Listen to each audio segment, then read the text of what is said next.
আপনারা জানেন যে কিছুদিন আগে আমাদের সচিবালয়ে স্পার্কের থেকে একটা দুর্ঘটনা হয়েছিল আগুনের।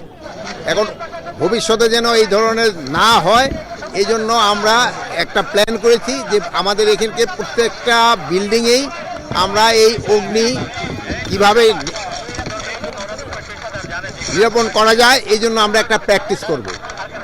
এই মহড়ার এইটা আজকে ছিল আমাদের প্রথম, যেহেতু এটা স্বরাষ্ট্র মন্ত্রণালয়ের দিয়ে শুরু করছি, আমরা সাবসিকুয়েন্টলি অন্যান্য সব মন্ত্রণালয়ের বিল্ডিংগুলিতে এটা করব এবং আমরা সচিবালয়ের যারা আছে তাদের সচেতনতা বাড়ানো হবে এবং আমাদের পুরা দেশবাসীও এই অগ্নির ব্যাপারে কীভাবে সচেতনতা বাড়া যায় এই জন্য আমরা চেষ্টা করতেছি। আর আপনারা দেখছেন যে ফায়ার এক্সটিংগুইশার এটা কিন্তু একটা খুব সিম্পল একটা জিনিস, এটা কিন্তু আপনাদের সবারই রাখা উচিত, সবার বাড়িতেই রাখা উচিত। খোদা না করুক যে কোনো জায়গায় আগুন দুর্ঘটনা ঘটছে আপনি নিজেই কিন্তু আগুনটা নিভে আনতে পারেন, যেহেতু ফায়ার ব্রিগেড আসার যে সময় এই সময় কিন্তু আগুন অনেক ছড়ায় পড়ে। এই জন্য আপনারা সবার বাসায় এই একটা ওই যে অগ্নি নির্বাপন যে আছে যন্ত্র এটা আপনারা রাখবেন, এটা আমাদের অনুরোধ। এবং আপনারা এটা সবাই এটা প্রচার করে দিবেন যে আপনারা সবার বাসায় এটা রাখেন। আর এটা চালানো কিন্তু খুব সহজ, এটার প্র্যাকটিসটাও একটুখানি আপনারা করে নেবেন।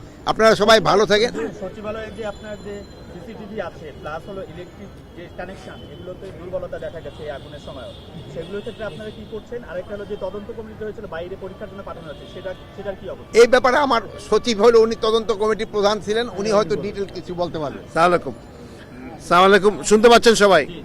যে আমরা যে কমিটি হয়েছিল কমিটির সরাসরি ফল হলো এইটা। আমরা এখানে দেখেছি যে আমাদের বিল্ডিংগুলো সব একরকম নয়, বিভিন্ন ধরনের বিল্ডিং আছে এবং সময়ের আবর্তনে এটা 70-75 সাল ধরে এই ভবনটি গড়ে উঠেছে, সরকারের প্রাণকেন্দ্র। তো এইটাকে রিমুভ করাও একটু সময়ের ব্যাপার, বেশ অন্য জায়গায় শিফট করার সময়ের ব্যাপার। তো এর মধ্যে ইত্যবসরে আমরা কি করতে পারি, শর্ট টার্ম মেজার্স এবং লং টার্ম মেজার্স। প্রথমটা হলো যে আমাদের অ্যাওয়ারনেস দরকার, সেই অ্যাওয়ারনেসের পার্ট হিসেবে এই কাজগুলো আমরা করছি। এছাড়া বড় বিল্ডিংগুলোর জন্যে বিএমএস সিস্টেম তৈরি করা এবং ছোট এইগুলোর জন্য ধরেন আরও অ্যাক্সেসে আরও কিছু সিঁড়ি তৈরি করা, ফায়ার প্রুফ ডোর তৈরি করা, অ্যাক্সেস কন্ট্রোল সিস্টেম তৈরি করা, এই জিনিসগুলো আমরা করছি। এবং হোল পিডাব্লিউডির মাধ্যমে বিল্ডিং ম্যানেজমেন্ট সিস্টেম তৈরি করা, এগুলো ইনস্টল করার আমরা চেষ্টা করছি।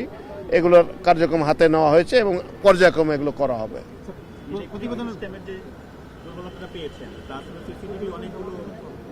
আচ্ছা, দুটো ক্ষেত্রে দুই রকমের ব্যাপার আছে। এখানটা অনেকগুলো মালিকানা আছে, অনেকগুলো মন্ত্রণালয় ছিল।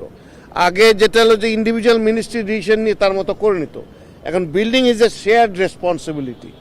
তো আমরা ধরে নিয়েছি বিল্ডিংয়ের যে কমন স্পেসগুলো আছে এইগুলো আমাদের পিডব্লিউডি দেখবে, বিল্ডিংয়ের ওভারঅল এক্সিট এন্ট্রি তারা কন্ট্রোল করবে এবং ইন্ডিভিজুয়াল মিনিস্ট্রিগুলো তাদের পোর্শনটুকু তারা কন্ট্রোল করবেন, তাদের ইন্টারনাল থাকতে পারে।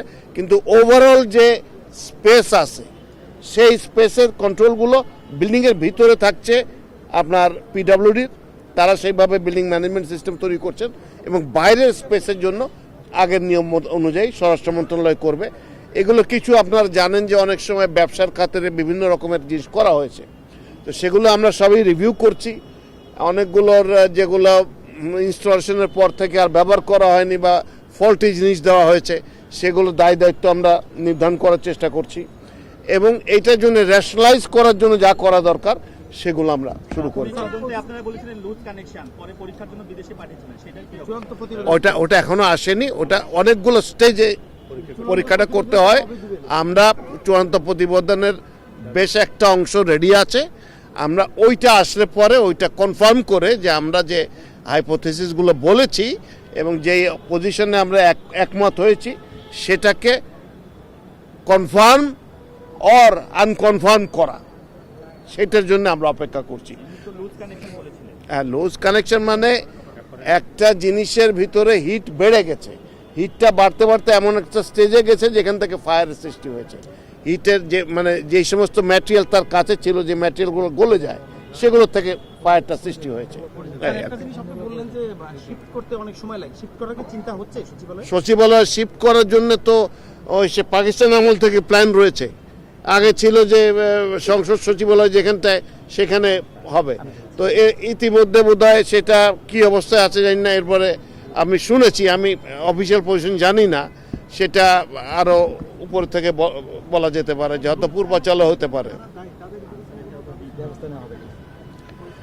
একটা আমি বললাম যে 75 বছর ধরে একটা বিল্ডিং তৈরি হয়েছে, দিনের বেলা ব্যবহার হয়, সেই সময় কোনো মিস্ত্রি কাজ করতে পারে না, রাতে সবাই বাসায় চলে যায়। এটা যেই লেভেলের ওয়্যার আজকের থেকে মনে করেন 30 বছর আগে নেওয়া হয়েছিল, সেটা যে রেটিং ছিল, সে রেটিং হয়তো এখন যেগুলো লাগানো হচ্ছে তার থেকে সেটা ইনফেরিয়ার ছিল।